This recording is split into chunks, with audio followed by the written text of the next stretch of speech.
There are several reasons why the 2017 album release represented a significant moment for anyone interested in the role played by William Blake in shaping the counterculture of the 1960s, and the role of that counterculture in shaping academic and popular understandings of Blake. The most basic reason is that the original 1970 album, Songs of Innocence and Experience by William Blake, tuned by Allen Ginsberg, was long out of print as an LP and had never been released as a CD or digital download, though it was and still is freely available to stream at the University of Pennsylvania's PennSound website. However, it's a credit to Pat Thomas, who produced the much expanded reissue, that there were more important reasons to celebrate. At over twice the length of the original album, the double CD complete Songs of Innocence and Experience aimed for the first time to fulfill Ginsberg's original intentions for his extensive Blake recording project, to which he devoted so much of his creative energy between 1968 and 1971. The CD booklet includes a short quotation from Ginsberg's fascinating essay to young or old listeners, setting Blake's songs to music, and a commentary on the songs, which had formed the liner notes to the original album, and was also printed in the winter 1970-71 issue of the Blake newsletter, the publication which 1 year later would be renamed Blake and Illustrated Quarterly. The very fact that Ginsberg was published in this academic Blake journal in the early 1970s is fascinating. As I'll explore in more detail shortly, Ginsberg's interest in Blake became, I want to suggest, increasingly academic through the 1970s. Although he'd read a lot of Blake before then, and had also read Mona Wilson's early 20th century biography of Blake, it was in the 1970s that he made a deliberate effort to bring himself more up to date with Blake's scholarship and to fill gaps in his knowledge of Blake's poetry in preparation for the epic task of teaching the complete works of Blake over multiple semesters at the Naropa Institute, as well as teaching some Blake seminars at other universities. The fact of his publication in Blake and Illustrated Quarterly also shows that this interest was two-way. It seems the then editors, the great Morton Paley and the sadly recently departed Maurice Eves, had no qualms about publishing a piece by someone who may have been a famous poet, but whose primary connection to Blake was an insistence that he had had a direct spiritual contact with Blake back in 1948, an experience that had been followed by many months in a psychiatric institute, and then many years of attempts to recapture the essence of what he called his natural vision, with the help of a wide variety of psychedelics. As we'll see, this open-minded attitude within the academic Blake community in the early 1970s is also evident in the very sensitive, insightful, and enjoyable review of Ginsberg's album, which Maurice Eves published in the same issue alongside Ginsberg's piece.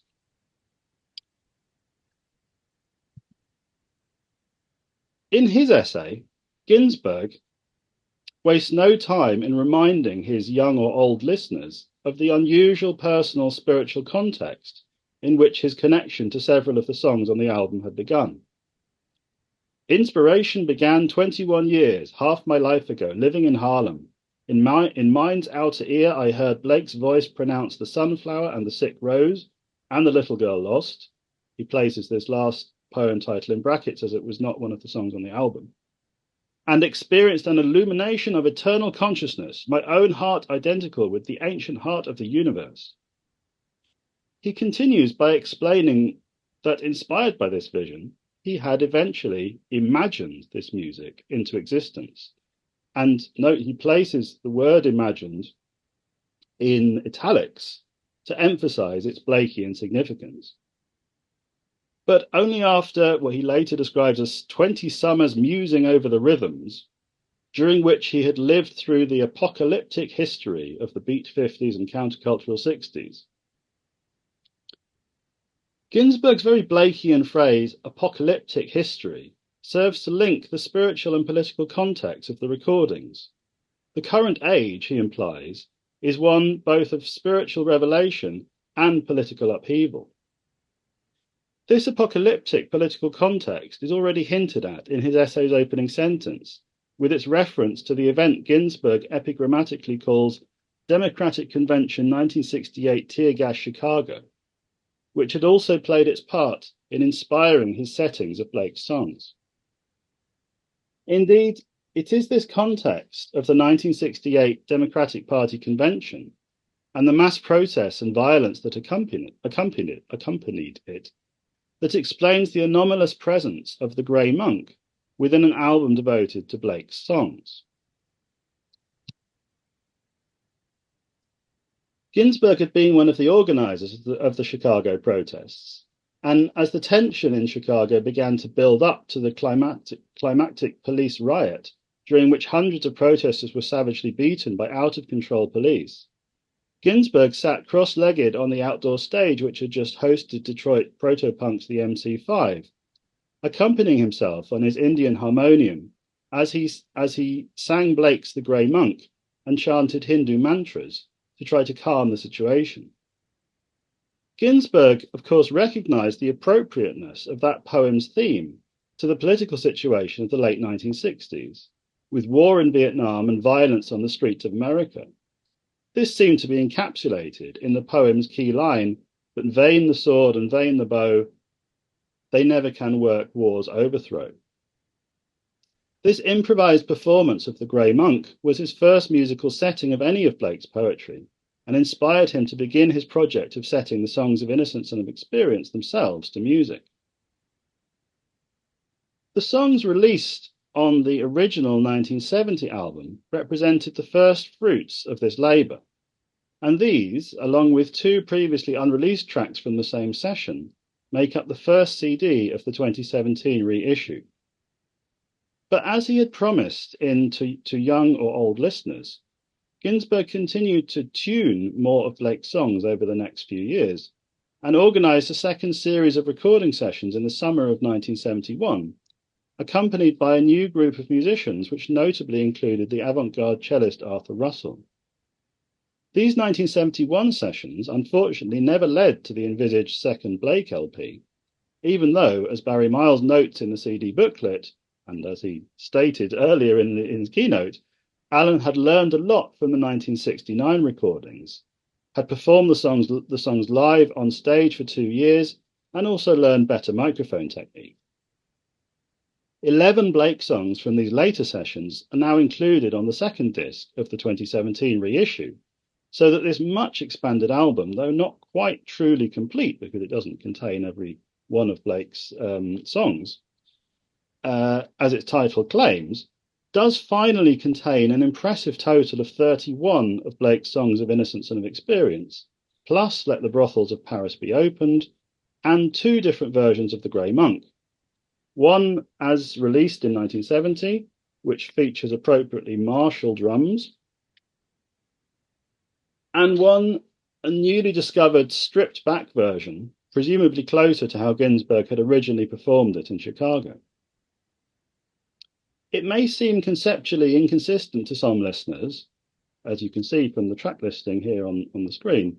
that after The Voice of the Ancient Bard, the second disc concludes with over 20 minutes of Buddhist and Hindu mantras, which Ginsberg and accompanying musicians had also recorded during the 1971 sessions.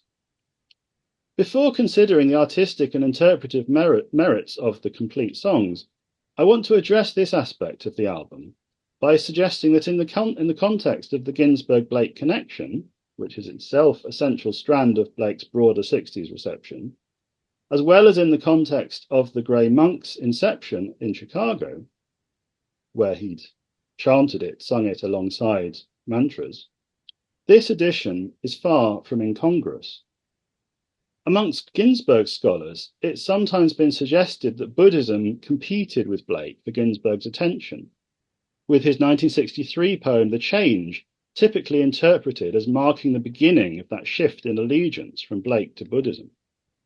However, my own research suggests that while Ginsberg's deepening commitment to Buddhism in the late 1960s and especially through the 1970s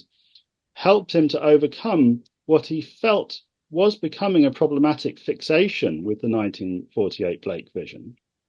And this is something, of course, that Barry Miles also touched on earlier on. And Ginsberg's relationship to Blake and to the Blake vision is, in fact, a very complex topic, as I also touched on or talked about nearly 3 years ago when I talked for Global Blake, for the first Global Blake conference, the way in which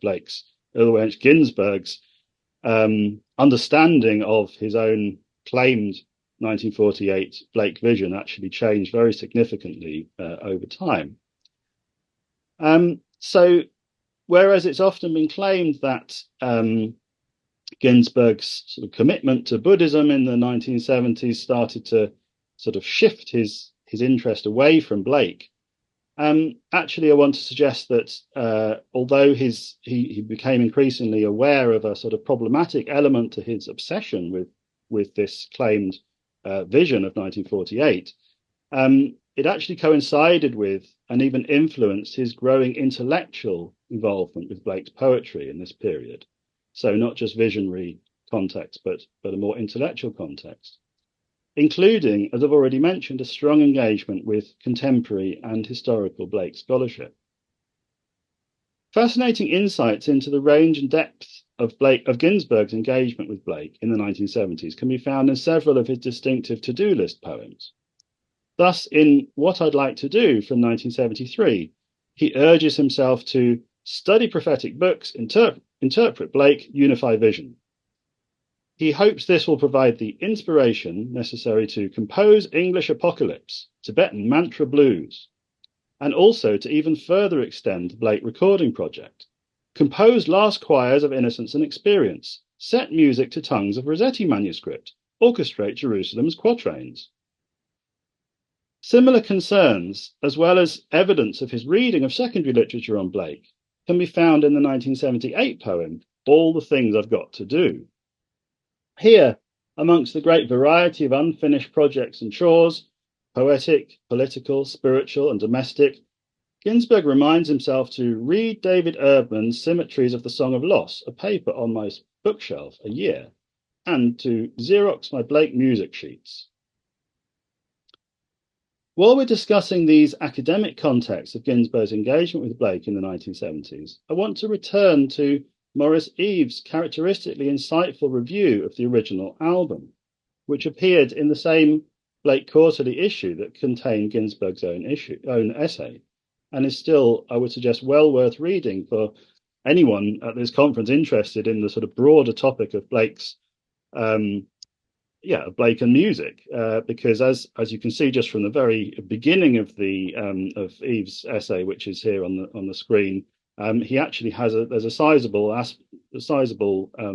part of this essay, which is what he calls the theoretical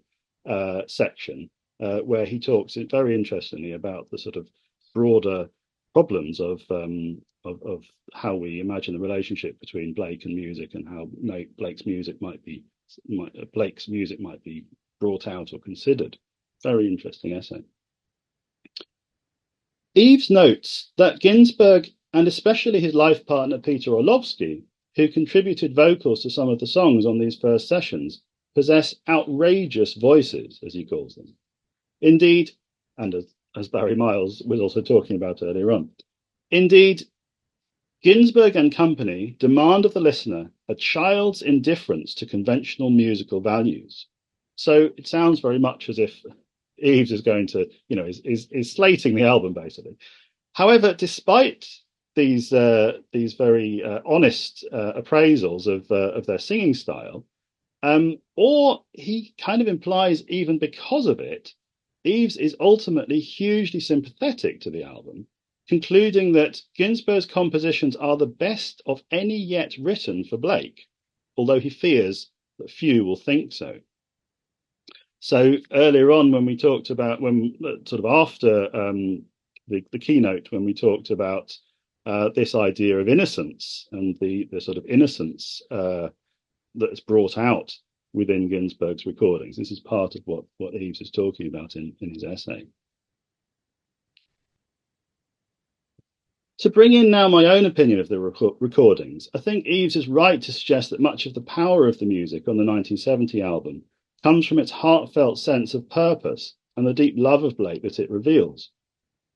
However, now that we can also finally hear the much richer, subtler, and more harmonious 1971 recordings on the second disc of the complete songs, it's obvious that Ginsberg gained the ability to create far more polished music without sacrificing any of the Blakean innocence of the original 1969 sessions that had been released then as his album in 1970. As such, these later recordings throw into relief the faults as well as the successes of the original album. In the context of this much expanded and improved body of work, it no longer seems necessary to defend several rather painful tracks on the original album, such as The Chimney Sweeper and the innocent Holy Thursday, even if Ginsberg himself insisted in his essay that the jarring sound of the latter song, Holy Thursday, was deliberate.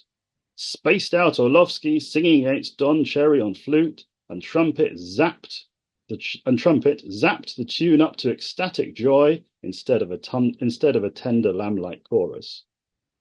This is Ginsberg's claim. To be fair, a few of Orlovsky's vocal contributions, such as on Night, are more harmonious, but it's hard not to conclude that the 1971 sessions are very much improved by Orlovsky's absence. The opening track of the second disc, a cradle song, immediately revealed a wholly different sound and technique, as Ginsberg's newly open, tuneful singing voice emerges, accompanied by the cello and flute. Similarly, on tracks such as Spring and Infant Joy, Ginsberg creates a beautifully balanced state of joyous innocence. Although Eves is surely correct to argue that the original album aims to immerse the listener in a state of Blakean innocence that transcends intellectual criticism, it's here on these simplest of Blake's lyrics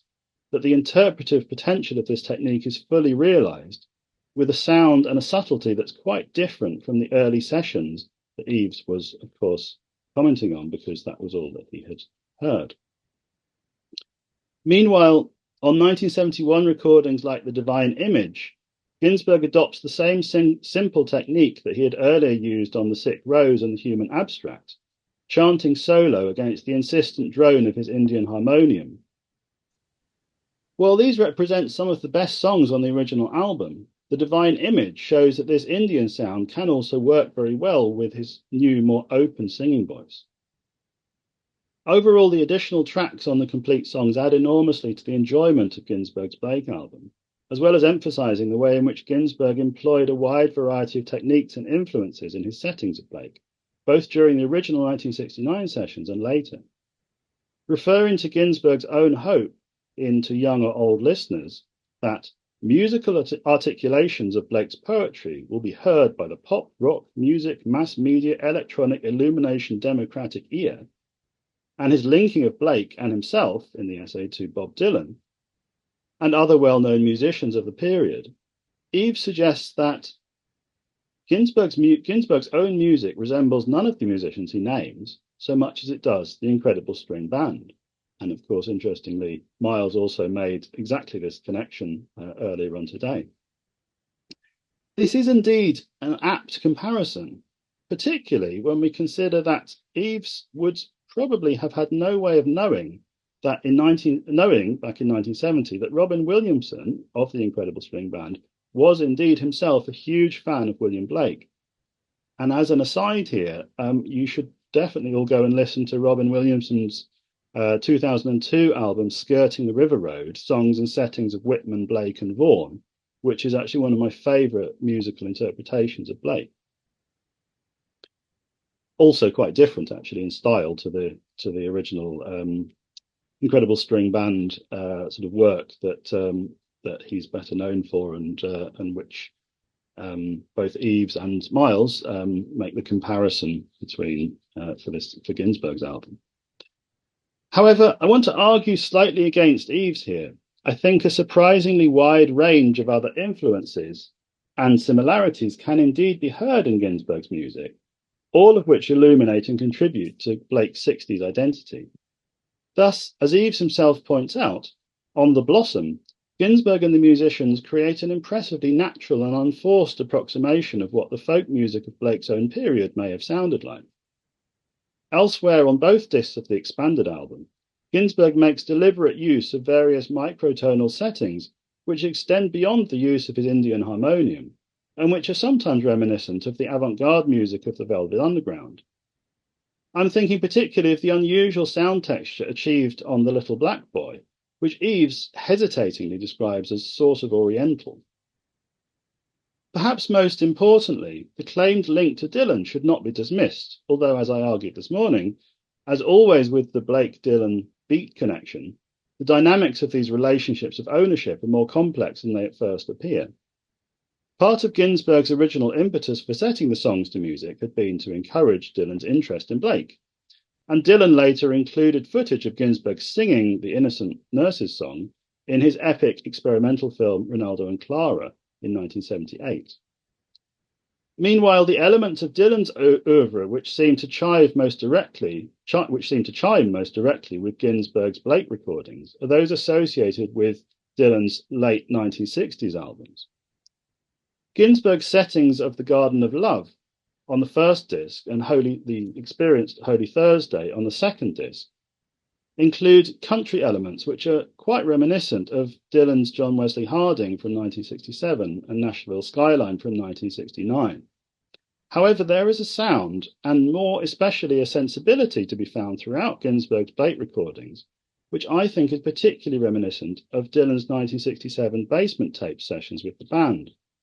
Now, partly, of course, we can say this is because in both cases, the basement tapes and Ginsberg's Blake recordings, this was a group of musicians in quite a relaxed setting, having fun together, quite informal and getting stoned. And this might explain some of the sort of similarity in feel between the two albums. But I think there's a lot more to it than that. As Greil Marcus masterfully demonstrates in his book on the basement tapes, the book that's been published under two different titles, Invisible Republic and The Old Weird America. The power of these Dylan sessions, the basement tape sessions, comes from the way that they link the late 60s moment to specific periods and places in earlier American history,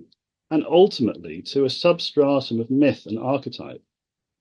I want to suggest firstly that this weaving of place, myth, and history can be aligned to Blake's own mythopoetic method. And secondly, that through his Blake recordings, Ginsberg similarly weaves Blake into the apocalyptic history of the 60s. I also want to claim that this is a mythic version of the present that Ginsberg views through Blakean eyes. Throughout, to young or old listeners, Ginsberg makes frequent references to Gnosticism, another spiritual tradition, alongside Buddhism, in which he developed a rapidly growing and intensifying interest during the 1970s. And of course, earlier, Andrea Santos talked a little bit about Gnosticism in relation to Bruce Dickinson. And this is a huge topic, both Ginsberg's interest in Gnosticism and the connections that we can find between Blake and Gnosticism, the parallels, and the question of what access did Blake have or not to different Gnostic ideas, and to what extent did he come up with his own sort of independent parallels to Gnostic stories and ideas. I also want to just sort of alert the listener here to the fact that, in fact, within contemporary academic study of the history of religion, the very term Gnosticism is usually now questioned and thought to be somewhat unhelpful, because it's used to cover such a wide variety of early movements and early groups, both within the early Jesus movement and other groups that might be better placed outside of that. In Andrea Santos's talk earlier on today, he was talking specifically at one point about the Orphites, one of the specific groups that have historically been sort of described as Gnostics, but within sort of more contemporary history of religion, yes, it's more usual to talk more specifically about each of these different groups rather than grouping them all together as Gnostics. However, Ginsberg, in his interest in Gnosticism, which comes out, as I'll show shortly, into Young or Old Listeners, and which he very strongly links to Blake, obviously identifies the way and is interested in the way in which there are parallels with Blake, particularly the Urizen-like demiurge, which is a central figure of the movement that we call Gnosticism, has historically been called Gnosticism, as well as the broader practice of reading the Bible against the grain of the church's teachings. And this, of course, is what Blake referred to as "thou readst black where I read white." Also, in typically Blakean fashion, Ginsberg is interested in linking these Gnostic ideas not only to the spiritual world, but to the historical particularities of the present day. So this lengthy note on to Tirza, which is part of Ginsberg's essay to Young or Old Listeners, and which is, for the most part, these little bits are sort of referring more specifically to his recording of each of the songs and interpretation of each of the songs. But here in his in the little passage on to Tirza, he turns this into a sort of very interesting Gnostic, little Gnostic diatribe, really. So I think what we can see here is that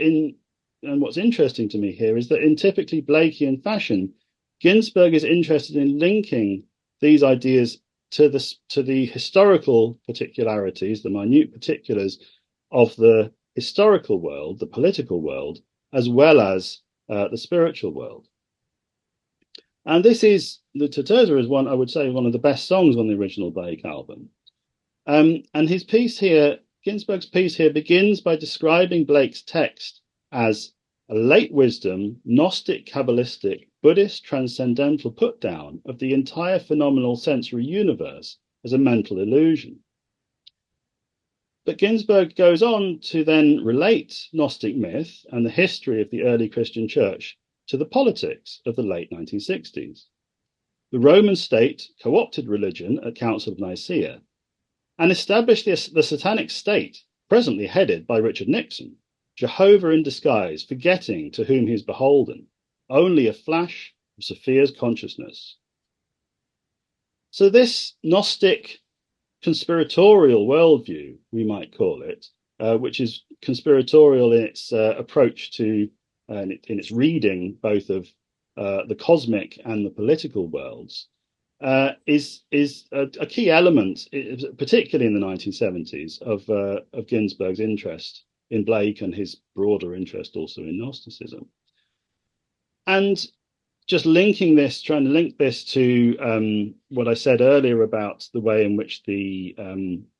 way Ginsberg's album as a whole, especially the expanded version of the album, to me has this kind of mythic resonance within it, which is somewhat similar to Dylan's Basement Tapes, where we feel these mythic and historical sort of elements being brought together, and sort of mythologizing of the present period of this apocalyptic history of the 1960s as well,